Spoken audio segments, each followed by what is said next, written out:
to the scorching sands of North Africa and the Middle East. And we're doing a little Middle East work right now, too, if you might know. And we're doing very well. We have militarily defeated that particular opponent. And we're never going to let that opponent ever, Charles agrees with me, even more than I do, we're never going to let that opponent have a nuclear weapon. They know that, and they've known it right now very powerfully. But our countries have stood the basis on which our partnership has been built.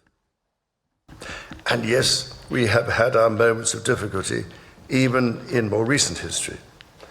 When my mother visited in 1957, not the least of her tasks was to help put the special back into our relationship after a crisis in the Middle East. Nearly 70 years on, it is hard to imagine anything like that happening today. But it is not hard to see how important the relationship remains in matters both seen and unseen. My mother's first Prime Minister, Sir Winston Churchill,